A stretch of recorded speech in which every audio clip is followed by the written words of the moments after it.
Well, I'm joined now by Gina Miller, the pro-EU campaigner who defeated the government over Brexit in the Supreme Court earlier this year. She's launched a campaign today to encourage tactical voting against pro-Brexit MPs and in favour of a real final vote on Brexit. Also here is Jonathan Isaby, the editor of the website BrexitCentral.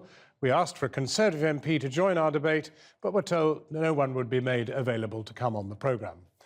Gina Miller, first of all, do you want to stand yourself? No, there are a lot of rumours going around, but I'm absolutely not standing. OK, so we've clarified that. But what is your real ambition? To get a second referendum or to get people voting for MPs you think might vote to... Well, in my view, this election really is the second referendum. We don't need to have another one. We're about to have an election. But no, it's much wider than just Europe, because Europe is going to dominate this election, but it's much wider than that. We're saying that we should support MPs or candidates who are going to stand up to Parliament or stand up to ministers in the government and say, look, what is best for Britain? I'm going to stand by my principles. I'm going to hold the government to account rather than just being a rubber stamp. But it sounds slightly, it sounds slightly as if you're worried there's simply going to be a Tory landslide rather than that you're worried that Europe won't get properly discussed. It's more about democracy and that landslide. I mean, look what happened in Canada in 2015 in that election.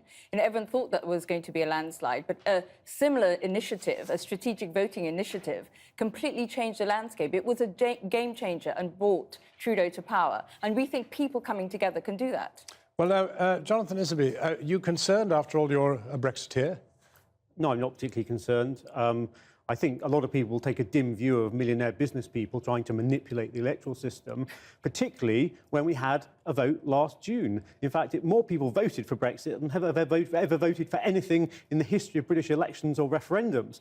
I'm afraid that people like Gina are in denial of the result, because actually the majority of Remain voters now actually think the government should get on with Brexit. Well, what do you think should happen to the 48% who voted, in fact, to remain in Europe? Well, they will be able to choose who they vote for of their own accord, presented with candidates come the election. But we do have democracy in this country, and when you have a referendum, there does have to be an acceptance of the result. Today, I've been at a conference organised by Prosperity UK, bringing together Leavers and Remainers, trying to make a success of Brexit. And I think people would be far better to focus their energy on trying to make a success of Brexit rather than trying to obstruct the result. You heard what he said. I think you need to move on. I think it's not about Remain or Leave anymore. I need to move on. Yes, you do, because you're still talking about Remain and Leave and about millionaire business. I'm actually talking about something, if you listen to what I'm saying is this is an opportunity for people to get engaged, because part of our campaign... People were engaged at the referendum. We had a huge, huge turnout at the referendum. Actually, we're talking about where we are now. There is no data at the moment out there. We're commissioning polling. We don't know where people feel now. There is this almost exhaustion about elections and referenda. Part of what we want to do is engage people and say to them, look, we are very, very, very fortunate in this country to be able to vote. Exercise your vote. Go out there and exercise your vote. We had a vote last June, and the latest YouGov polling shows that nearly 70% of people want the government to get on with implementing Brexit. You're not listening to me. I'm not talking about that vote. I'm talking about this election vote. How many votes do you want? No, your Prime Minister are the ones who called the election, not me. Your Prime Minister called the... No, it's not my Prime Minister. Yeah, no, your leader of your party... Yes, excuse me. The country's Prime Minister, your leader of your party... No, it's not my party. It's not my party. The Conservative Party... I'm not here representing the Conservative Party. Excuse me, I thought you were, because from the way you were attacking me just now, as being a millionaire businesswoman, because actually the money that we've raised from this has come from nearly 11,000 ordinary people who have given from their pocket, which says that they support this. This is actually not being funded by me. This is a grassroots organisation that's raised nearly £300,000 from ordinary people who are saying, we want to have this opportunity. Look, people have got to move on. As I say, the majority of Remain voters from the referendum last year, we had a big vote, want the government to get on with delivering Brexit. Well, let's just find out how this is going to work. People are talking about algorithms.